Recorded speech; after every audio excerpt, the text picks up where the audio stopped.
In question 7, all we need to do is solve this inequality. You might be stressing out because there's a fraction, but remember, I just find a common denominator. This one's super easy because there's only one denominator, which is 3. So let's multiply everything by 3.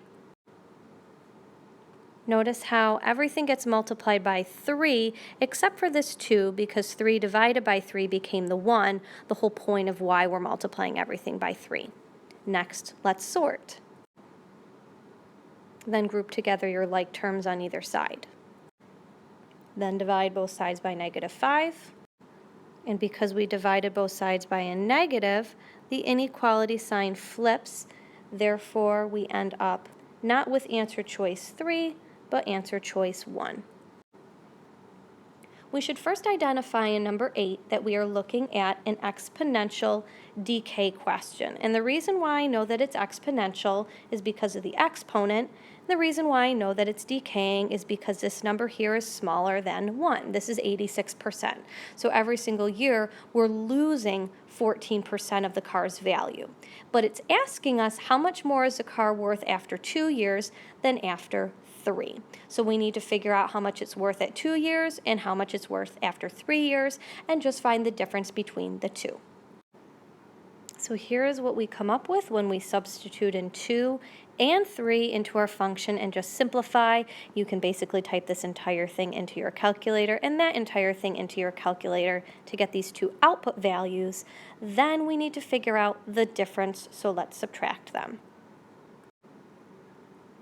And we end up with $2,588.60 rounded to the nearest dollar would be answer choice 1.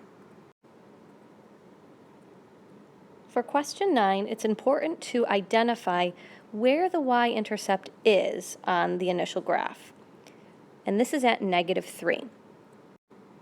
So next we need to rewrite every single one of the equations below in slope-intercept form to find the y-intercept. And what we're going to focus on is the constant, the y-intercept. So here you can see for answer choices 1, 2, 3, and 4, I've rewritten all of the equations in slope-intercept form, just with the exception of answer choice 1. My y-intercept is written first. But as we can see, that's a y-intercept of 3. That's not our answer choice. In answer choice 2, we had a y-intercept at -9. That's not the correct answer. In number 3, we had a y-intercept again of +3. That's not our answer. But if we look at answer choice 4, which is our correct answer, we can see that this is right because it has a y-intercept at -3. The first thing that we should do in question number 10 is draw a picture of this rectangle and label it. Another thing that we should identify is that we're looking for the area. And when we think about area, you should think that area is equal to length times width. It's very important to use our parentheses here because our area is going to equal our length of 2x minus 6 all times our width of 3x minus 5. Parentheses are important because we need to double distribute. Here is the work. When we multiply 2 times 3x, that's our 6x squared. 2 times -5 is -10. -6 times 3x is -18x. And lastly, -6 times -5 is -30. Therefore, when we simplify, we end up with answer choice 2. If you accidentally chose answer choice 3, it is because you found the perimeter and not the area. If you picked answer choice 1, you added just 2 of the sides, and you were kind of way off. So be careful with the trap answers. Question 11 can be done using what we know about slope and by making a table. Here's a table of values filled in with the 2 points that they gave us and everything in between. Remember, if we can figure out what this is, based on our answer choices, we can get the correct answer. Let's find the slope between the 2 points that they gave us so that way we can use it to help generate the rest of our table.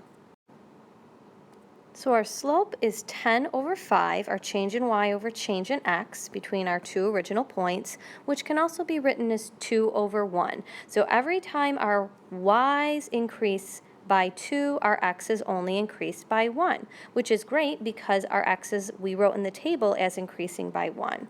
So we just need to fill in increasing by 2 for the y values. When we complete the table, we can see that answer choice 4 is correct because it's the 0.29. Question 12 was a transformation of a quadratic function. We know it's a quadratic because of this squared here. Our correct answer was answer choice 2. The reason why we knew that the graph is narrower is because of this 3 out in front. Had that been a fraction, like 1/3, then it would have been wider because it would have grown at a slower rate. We know that the vertex is moved to the right too because inside the parentheses it does exactly the opposite of what we think. And up 1 unit corresponds to that +1. The first thing that you should recognize in question 13 is that the admission fee, the constant, is $4.50. So immediately, because of this, we're going to cross off answer choices 1 and 2 because the constant here is actually 79 cents, which is not true. Now the inequalities in 3 and 4 are both correct because they're exactly the same. It's the initial fee of $4.50 plus 79 cents per ride, and he can't spend any more than $16. So let's just solve this off to the side. It's a simple two-step inequality. Here's our solve, and as you can see, we end up getting r is less than or equal to 14.557. So we know r can be less than or equal to this number, but it can't be any higher than that number. That causes us to eliminate question number 4 and select answer choice 3 as our correct answer. That is, of course, because of the 14 rides and not 15. Question number 14 is having us look at 4 different box plots, and we're dealing with one of them that has a median temperature above 80. So right now, let's eliminate ones that don't have a median temperature above 80. Ocean Beach does not. Whispering Palms does, so that can stay in the mix. Serene Shores does not, but Pelican Beach does.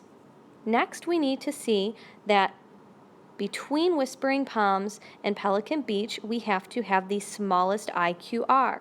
Remember, the IQR is the difference between the third and first quartile.